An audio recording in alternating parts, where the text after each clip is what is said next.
Fala galera, hoje nós vamos falar sobre termodinâmica, mais especificamente sobre a primeira lei da termodinâmica. Então pegue seu caderno e bora aprender.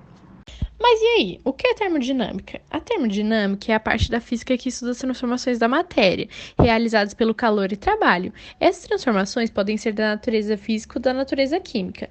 Uma das mais legais aplicações da termodinâmica são as máquinas térmicas, que convertem energia térmica em energia mecânica, como os motores dos automóveis e as turbinas dos aviões, ou modificam a temperatura do ambiente, como geladeiras, freezer e ar-condicionado. A ideia de aproveitar o calor para produzir movimento é bem antiga. Herão de Alexandria já propunha em seu Olípila tal aproveitamento. A força para a produção de bens era braçal e bastante personalizada. Com a máquina a vapor, o homem passa a controlar a fonte de energia, sendo capaz de produzir bens em larga escala. A história da termodinâmica é uma etapa fundamental na história da física, da química e da história da ciência em geral. Bom, vou falar um pouquinho sobre o que é energia e como a gente vai falar bastante sobre energia nesse trabalho, então primeiro a gente tem que entender o conceito dela. Ela é associada à capacidade de produção de ação ou movimento, como movimento de corpos, calor, eletricidade, etc. E lembrando que calor é a diferença de temperatura entre dois corpos e temperatura é a agitação das moléculas de um corpo. Bom, vou falar um pouco sobre transformações de energia que a todo momento está acontecendo. É uma sequência de transformações. Inicialmente, a energia química do combustível é transformada em energia térmica na combustão, por conta do aquecimento dos gases. Então, o motor transforma a energia térmica dos gases em energia mecânica por meio do movimento dos pistões, que dá um movimento para o carro, né? E quando ele para, ele transforma a energia mecânica em energia térmica, com o aquecimento dos sistemas de freio. Bom, a primeira lei da termodinâmica diz a respeito à conservação de energia. De acordo com essa lei, toda energia que é transferida para um corpo pode ser armazenada no próprio corpo, nesse caso, transformando-se em energia interna. De acordo com esse princípio, a energia total de um sistema sempre se mantém constante, já que ela não é perdida, mas sim transformada. Agora vamos analisar o ponto de vista térmico, com interesse mais específico em conhecer quais condições e a lei trata da conversão de calor em trabalho. A termodinâmica possui a particularidade de estudar um número muito grande de partículas. Por exemplo, as leis sobre os gases estão relacionadas com as variáveis macroscópicas de um estado, como pressão, volume, temperatura de massa específica, calor e trabalho, entre outras variáveis que apresentam as médias de propriedades e dados das partículas de um sistema termodinâmico, e esse corresponde a uma quantidade arbitrária da matéria, e o sistema termodinâmico é delimitada por sua fronteira, podendo trocar calor, realizar ou receber trabalho do ambiente.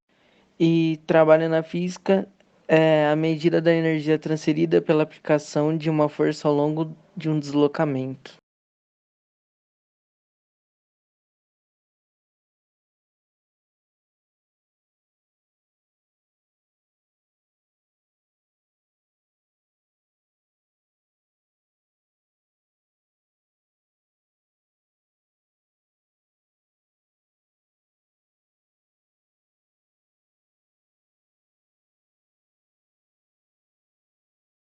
E lembrem-se que trabalho é a medida da energia transferida pela aplicação de uma força ao longo de um deslocamento.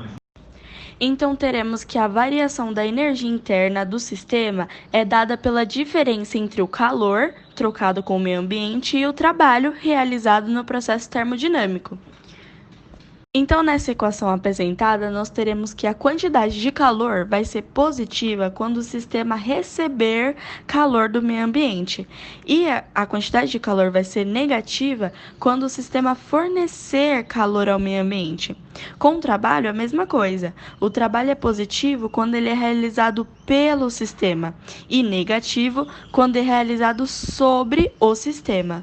Você pode observar que na primeira lei da termodinâmica, a energia envolvida no processo não vai ser criada nem destruída, ela vai ser sempre conservada. Agora vamos resolver alguns exercícios. A primeira questão é do ITA, Instituto de Tecnologia da Aeronáutica de São Paulo, e ele diz assim: considere uma mistura de gases H2 e N2 em equilíbrio térmico. sobre a energia cinética média e a velocidade média das moléculas de cada gás, pode-se concluir que, então, se nós fizermos a conta das supostas, velocidade média e energia cinética de cada gás, nós teremos que ambas têm a mesma energia cinética média, mas a molécula de H2 tem maior velocidade média. Então, nós teremos que achar essa questão em meio a essa 1, 2, 3, 4, 5 alternativas que nós temos. Nós temos uma questão do Exército Brasileiro e ela diz: um gás sofre uma transformação isobárica sob pressão de 1000 newtons por metro quadrado. Determine o trabalho realizado sobre o gás, preste bem atenção, quando o volume passa de 8.000 centímetros cúbicos para 3.000 centímetros cúbicos. Primeiro, com essas informações métricas dadas, nós precisamos transformar.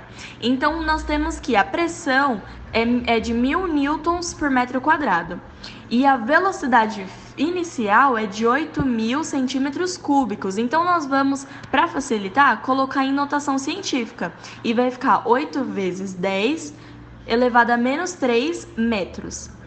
E a velocidade final, que é os 3.000 centímetros cúbicos, vão ficar 3 vezes 10 elevado a menos 3 metros cúbicos.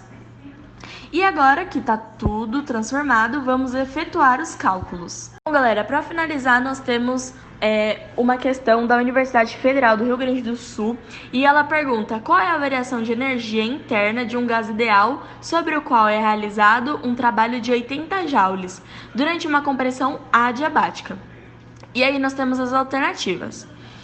Então vamos pensar. Em uma transformação adiabática não há variação de temperatura, o que indica que não ocorreram trocas de calor entre o sistema e o ambiente.